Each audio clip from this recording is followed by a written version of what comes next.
రోజు Guntur superintendent of police గారిని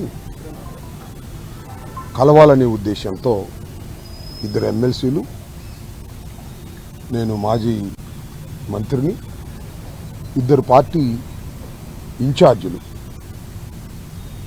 కలిసి రావటం జరిగింది.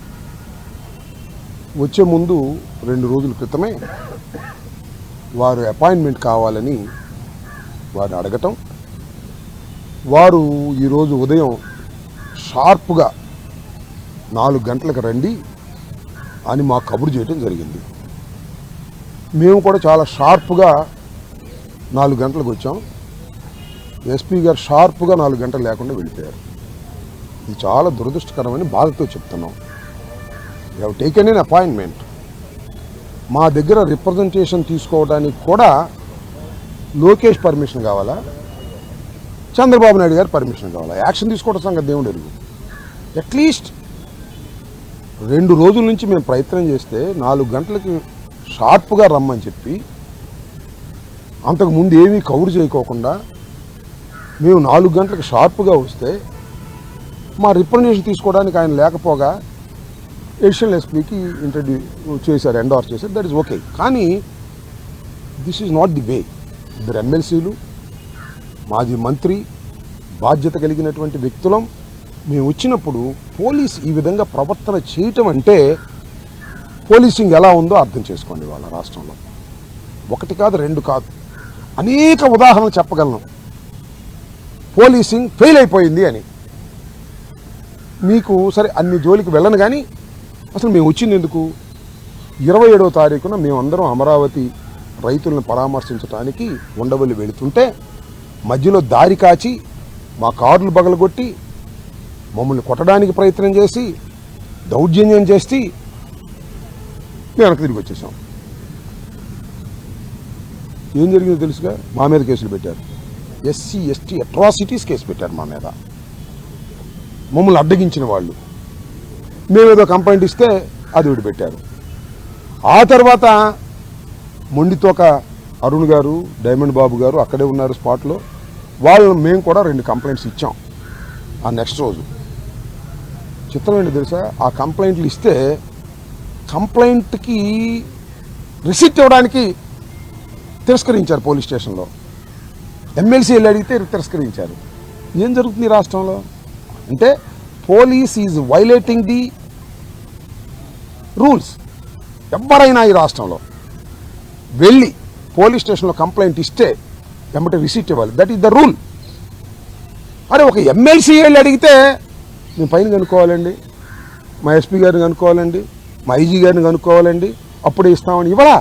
చిత్రం. ఇప్పుడేదో మేమందరం వచ్చాం కాబట్టి ఇచ్చారు ఎస్పీ ఆఫీసులో. అసలు పోలీస్ స్టేషన్కి వెళ్ళి కంప్లైంట్ ఇస్తే రిసీట్ ఇవ్వకపోవటం అనేది ఎంత వైలేట్ ఇది? ఎంత వైలేట్ చేస్తున్నారు రూల్స్ని, రాజ్యాంగాన్ని? ఇది ఒక అంశం.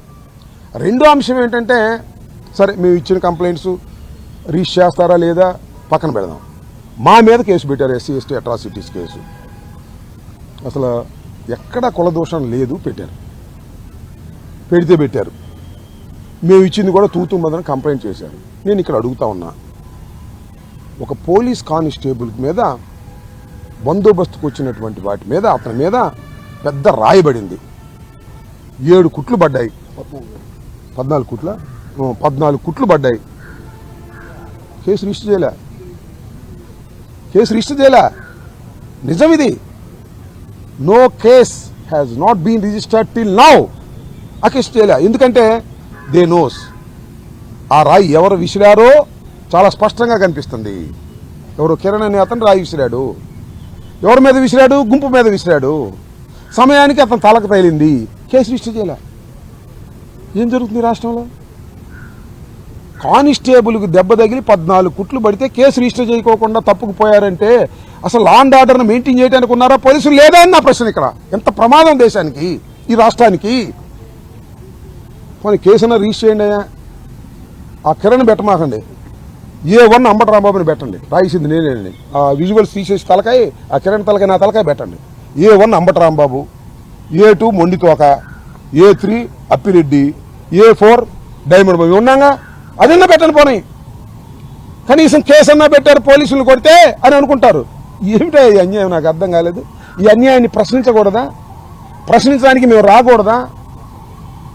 ఏ డీజీపీ రిప్రజెంటేషన్ తీసుకోడు, ఎవరికో అప్పచెబుతాడు. ఎస్పీకి ఇస్తే ఎవరికో అప్పచెబుతారు. ఎందుకంటే మా ముఖం చూడలేకపోతున్నారు. ఎందుకంటే you're all violating the rules. Policing మీరు చేయలేకపోతున్నారు కాబట్టి మా ముఖం చుట్టాలుగా భయం మీకు. ముఖం చూసి సమాధానం చెప్పలేరు. డీజీపీకి రిప్రజెంటేషన్కి వెళ్ళామనుకోండి, ఆ గేట్ దగ్గర ఇచ్చేయమంటున్నారు. ఎస్పీ గారి దగ్గరికి వెళ్ళామనుకోండి, ఆ అడిషనల్ ఎస్పీకి ఇచ్చేయమంటున్నారు. ఆయన ఏమంటాడు, అయ్యా మీరు ఇచ్చారు కదా ఎస్పీ గారికి ఇస్తామని అంటున్నారు. సమాధానం చెప్పలేరు. అంటే సమాధానం చెప్పలేని దీన స్థితిలో పోలీస్ అధికారులు ఉన్నారు ఈ రాష్ట్రంలో. శ్రీమద్ రమారమణ గోవింద్ అంతే. ఇక లా అండ్ ఆర్డర్ లేదు, ఇక పోయింది. పోలీస్ స్టేషన్లో హత్యలు చేసేస్తున్నారు, చంపేస్తున్నారు, బూడిద కూడా మాయం చేసేస్తున్నారు. ఏంటిది? ఇద్దరు ఎమ్మెల్సీలు బాధ్యత కలిగినటువంటి మాజీ మంత్రిని వస్తే రిప్రజెంటేషన్ తీసుకోవడానికి కూడా పై వాళ్ళ పర్మిషన్ కావాలి, కంప్లైంట్ ఇస్తే రిసిప్ట్ ఇవ్వడానికి కూడా పై వాళ్ళ పర్మిషన్ కావాలి, పోలీసులను కొడితే వాళ్ళ మీద కేసు పెట్టకూడదు. ఏంటిది అన్యాయం? ఇంకేం కాపాడతారు మీరు లా అండ్ ఆర్డరు? ఇక మేము కూడా ప్రత్యేకంగా ప్రైవేట్ గన్మ్యానుల్ని, ప్రైవేట్ బందోబస్తులు పెట్టుకోవాల్సిన పరిస్థితి ఏర్పడుతుంది. ఇక పోలీసు మీద నమ్మకం పోతుంది. ఇది గుర్తుపెట్టుకోమని మనం చేస్తున్నాం. కలకాలం ఎప్పుడు ఇలాగే ఉండదు. 5 సంవత్సరాలు పరిపాలన చేశాం, ఇంత దారుణంగా మేము ఎప్పుడు పరిపాలన చేయాల. ఇవాళ వాళ్ళు 5 సంవత్సరాలు పరిపాలన చేస్తున్నారు. పోలీసులు ఐపీఎస్ ఆఫీసర్లు అండి, ఇండియన్ పోలీస్ సర్వీస్. కొద్దిగా న్యాయంగా ఉండాలి కదా, కేసు అన్నా రిజిస్టర్ చేయాలి కదా. నా మీద కేసు రిజిస్టర్ చేశారు, ఎస్ఐ నెట్టానంట, కేసు రిజిస్టర్ చేశారు.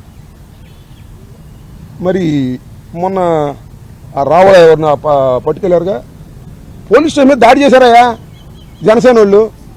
దాడి చేశారు, గోడలు దూకారు, పోలీసులు బడగొట్టారు. వాళ్ళ మీద కేసు కట్టలా. వాళ్ళకు ఒక చట్టం, అంబటి రాంబాబుకు ఒక చట్టం. నా మీద కేసు కట్టారు, ఎస్సీ కేసు కూడా కట్టారు. ఈ కేసులు భయపడతావా? కేసులకు భయపడం. మేము భయపడుతుంది ఒకటి, లా అండ్ ఆర్డర్ రాష్ట్రం లేకుండా పోతుంది. ఎవడెప్పుడు ఎవరిని చంపేస్తాడో తెలియదు. పోలీస్ స్టేషన్కి తీసుకెళ్తే తిరిగి వస్తాడో రాడో తెలియదు. లేదా హెరాస్మెంట్ తట్టుకోలేక ఆత్మహత్య చేసుకునే పరిస్థితి. ఇంత దారుణంగా పోలీస్ వ్యవస్థ ఈ ప్రజాస్వామ్య దేశంలో ప్రవర్తిస్తూ ఉంటే ఇంకా ఏమైపోతారు సామాన్యులు? మాకే దిక్కు లేనప్పుడు సామాన్యులు ఏమైపోతారు? పంచాయతీలు చేసి పోలీస్ ఆఫీసర్లు బయలుదేరారు, రిప్రజెంటేషన్ తీసుకొని పోలీస్ ఆఫీసర్లు బయలుదేరారు. చాలా దుర్మార్గం. ఇప్పటికైనా నేను చెప్తున్నాను, నా మీద నిజంగా కేసు కట్టకూడదు అనుకున్నారంట. ఇక్కడ ఎవరున్నాం, పైనుంచి ఆదేశం వచ్చిందంట, రాంబాబు మీద కేసు పట్టకపోతే ఎట్టాగు, పోలీసులు నెట్టాడుగా కట్టేయండి అన్నారు. పోలీసులు కొడితే కేసు లేదు, పోలీసులు నెడితే కేసు, పోలీస్ స్టేషన్ గోడ దూకితే లేదు కేసు. అంబటి రాంబాబు లోకువా కేసులు పెడతారు. ఎవరు జడుతాడే మీ కేసులకి? ఎవరు జడవడు, లోపల పెట్టుకున్నా జడవ. గుర్తుపెట్టుకోండి. ఇలాంటి దుర్మార్గమైనటువంటి కార్యక్రమాలు ఇవాళ మీరు చేస్తున్నారు. ఇది సమంజసం కాదు. అంత మేరకు ఆలోచించండి. నేనేమి గవర్నమెంట్ కన్నా కూడా పోలీస్ ఆఫీసర్ని అడుగుతా ఉన్నా, ఐపీఎస్ ఇండియన్ పోలీస్ సర్వీస్ వాళ్ళు ఆలోచించండి. ఇది దుర్మార్గం. మీరు కనీసమైనటువంటి బాధ్యతలను కూడా చేయకపోతే సమాజంలో అరాచకం ఏర్పడుతుందనే విషయాన్ని దయచేసి గుర్తుపెట్టుకోమని ఈ సందర్భంగా చెప్పవచ్చు.